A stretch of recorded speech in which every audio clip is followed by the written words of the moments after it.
As a professional guitarist, we need to be heard, so we need to have the right equipment so that that can happen. And we also want to make ourselves sound as good as possible. We have to make some compromises when we play live. So in this video, I want to answer a question that I get quite often, which is, what equipment do you use and what does your rig look like? And I want to show you in this video. The guitar you see me play in most of my YouTube videos is this one. This is my Pavan Negra guitar. When I first got it, I've had it for about 20 years. It just had a LR Baggs Element pickup in it. So that's sitting here under the bridge. And the problem with the pickups is that they'll sound kind of plasticky, and that's the compromise that we have to make, because obviously we'd like to capture the real sound of an acoustic guitar, but putting a microphone in front of your guitar can be problematic, especially if you're in an enclosed place with a lot of noise, a lot of people talking. It's going to pick up a lot of that noise, and feedback is a huge issue. That's why so many acoustic guitarists, nylon and steel string, just plug right in. Sounds a little bit plasticky, but what I tried to do to mitigate that a little bit was put in a mini flex microphone. So I have like kind of a dual system going here. So I have my transducer pickup here, and then I had another hole drilled here when I had that mini flex installed. So I got that tip from Jason McGuire many years ago. He used to use that. He's actually developing a microphone himself now. A really great flamenco guitarist, building guitars now, and he's kind of a mad scientist when it comes to nylon string guitar.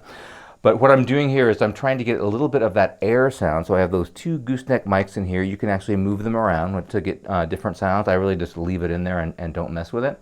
But what I'm doing here is I have a dual cable here. It's kind of 2-in-1. There's seams together here. And that goes into my pedal board. So this pedal board here, I used to have a bunch of other stuff on it too. It is fun to play with some effects, even on nylon string guitar, keep yourself entertained. But what I do here is I go into this headway mixer, and I got that because I brought the great guitarist Adam Del Monte to town for him to do a show, and he was using this. So I like to take those tips from those really great pro players and go like, well, if it's good enough for them, I'm going to try it. But the real reason that I use this is so that I can get these two different outputs into one, so that I can go into these other pedals that you see here. So what's going to happen with that transducer pickup is going to sound a little bit plasticky and tinny. So if we can add a little bit of the air sound of the actual guitar with a microphone, we can blend those two together. And that's what I'm doing here. I can select the gain on both of these outputs, and I can select one of those channels to EQ it. So I've taken the one that has the microphones and brought the bass and the low mids down a little bit, and just left the transducer one flat, and I'll EQ it later after the fact when I go through the amp. So if you see here, I'm going from here to a flashback delay pedal, and I just use that on some songs just for fun now and then, not very often. So that would sound like going, and it's a tap delay, so I can actually change the tempo of that. And of course, not useful for most things, but if you want to do some ambient stuff, it's pretty cool. And then if this goes into a Hall of Fame reverb pedal. I like that one. The thing about the transducer pickup, because of that plastickiness, we don't want it totally dry. So some might argue I have too much reverb most of the time.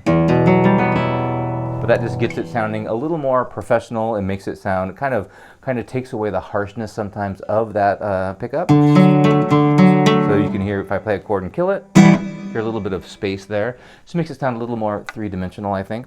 And that's very common to do on classical guitar, even when you're playing with a microphone, having a little reverb on it. So from there, I go into this line 6 pedal, and this has a bunch of effects in it. If I could even play with distortion on there. I really don't do that anymore, but every now and then, just for fun, I might do that. But these days, I really just use it as a tuner. I hold that button down on the right, it mutes everything, and I can tune the strings without amplifying it through the speaker. From that line 6, I go into this boomerang looper, and this is the one. This is a great live looper. You can't really save anything on it like you can on a Jam Man or Loop Station or other loopers. I like this though because we can make a loop and we can stack things on top of it. Then I can create another loop and go between them. So that's really a great way to, let's be honest, to pad your set if you don't have enough material to play.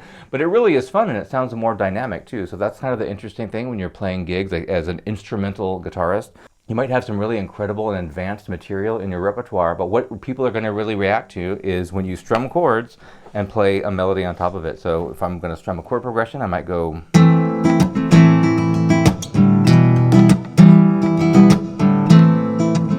So we get a loop going.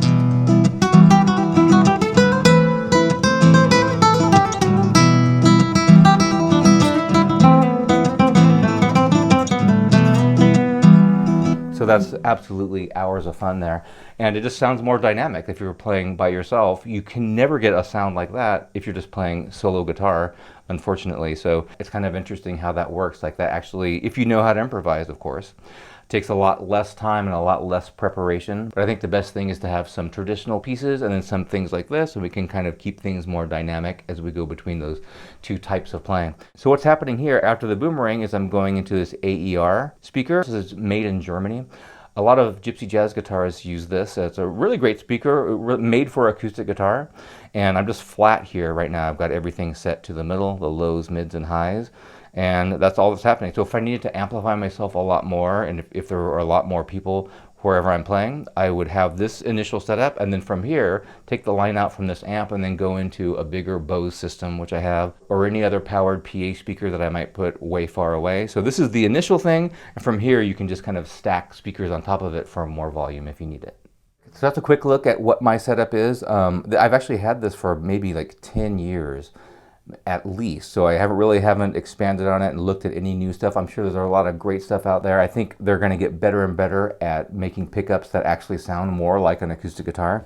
So let me know in the comments like what you're using. I'm actually really interested and excited about getting the newer Boss loop station. I think there's a lot of cool stuff you can do with that. This should be the subject of another video, but I think playing with a looper is so great. As a professional guitarist, you kind of need it. So many people play to backing tracks now, and it's almost expected that you have a bigger sound than what you really are. I don't like to play the backing tracks. I'd rather like do them hot off the griddle organically with a looper, kind of producing it myself. That just feels better to me, the way I like to do it. But there's all kinds of different scenarios when you play a gig. Sometimes I'll just come with nothing but my guitar and the speaker. I can play solo pieces for hours, but the looper just really makes it more fun, and you're going to get more gigs playing that way. Now, like I said, when you're looping, it's great if you know how to improvise and know some music theory so that you can do that. And check out this video where I'll show you some great tips and tricks you can use when you're improvising with a looper on nylon string.